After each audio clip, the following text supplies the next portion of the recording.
Hey yo guys, Dadirrtywhyteboi here again. Juice is back in the building. This is gonna be a video response to Big Rob, or The Rob in 1991. He put a video recommending some wrestling books. I only have two, but I think they're still okay books. The first book is Adam Copeland on Edge, as you can see right there. Mark P fucking hated this book, but hey, at least Edge wrote the damn book himself, okay? It's a real good book if you're like a Canadian or you feel you can relate to him. I felt I could relate to him because of the Canadian stuff and like how much wrestling he used to watch on Saturdays, because that's when it was on over here. Like Saturday was wrestling day, and then in the night was hockey night in Canada. So that's how I can feel. I really did like this book. I mean, I like how they talked about his he became in the Brood and stuff. Like it gave you a good view of the, like, at first the beginning, like his struggles as life. I mean, his dad ran away when he was a little kid. He lived with his wife. It talked about his colleges and stuff, which I thought was cool. He got into broadcasting, and I want to get into broadcasting, so there was some personal connection there.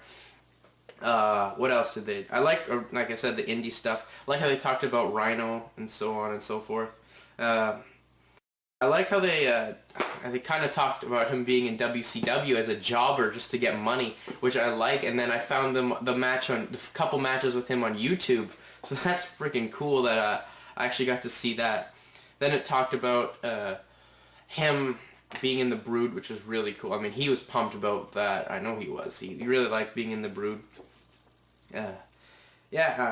Towards the end of the book, though, it kind of breaks and talks about his feuds and angles, which I didn't really like there. But other than that, it's a real good book. If you're a Canadian, for sure pick it up, or if you're a fan of Edge, go pick it up. If you're not a fan of Edge or not a Canadian, I don't know if you'd really like it, but it's got some good personal stories in here and so on and so forth. But the next book, Big Rob, was one that he reviewed, and I cannot agree with him more.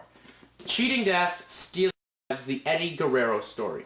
Now, I had to read this, I chose to read this book for a number of reasons. One, because it's about Eddie the fucking Guerrero, the man, the legend, Ali Barraza. And we had to do a thing in English last year about, we had to read an autobiography or a biography of someone. So I picked Eddie, because I knew it would be a damn good story. I mean, it talks about him growing up in his dad, and how of a Mexican wrestler he was, and how much of a legend he was. Talks about him in Japan. The Japan stories I thought were fucking awesome. I mean, talked about how much of a dick the Nasty Boys were, which I couldn't fucking...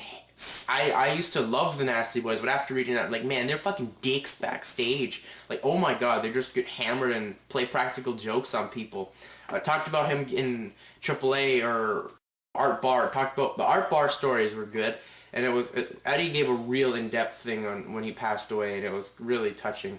It was also touching, like Big Rob said, when, you know, he talked about his dad dying, and then the only way he would know what he felt about him or something along those lines was when he'd be up there. That was really emotional to get through.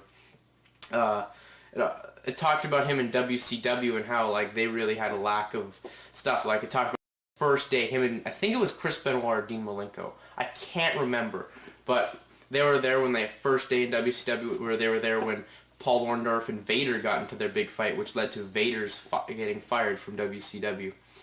Talked about the politics in WCW, how they didn't really care about Eddie Guerrero and the Cruiserweights. All they wanted to do was the Hogan stuff, which I couldn't agree more.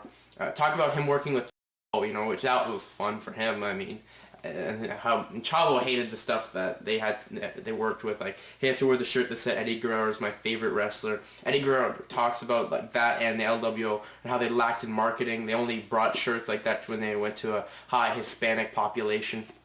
So that was pretty cool. Talked about, you know, his personal life, his drug problems, which was, you know, really sad. How he almost died, like, twice he almost died, which I thought was pretty sad. But yeah. And then talked about him going to the WWF and how he was so afraid he was going to get fired because his first match, or the first frog splash he did in the WWF, he broke his shoulder, and he thought for sure he was getting fired. But, you know, Vince and them had faith in Eddie and so on and so forth. Then he got back into drug problems, which, you know, really sucked. But other than that, hey, you know, he cured it up. The one thing I really liked that he talked about in here was Ring of Honor. He talks about Ring of Honor in here, and he was there in '02, and he talked about Ring of Honor and like the guys that he really enjoyed working with. He worked with CM Punk, Amazing Red, and the SATs. I like how he mentioned them and like pretty much plugged them for future hiring by the WWE. Talked about him winning the world title and how much that meant to him. And yeah, I mean, this book is fucking brilliant. I can't go on more about it. But anyway, guys, that's me for the books. I'm out. Check you later. Peace.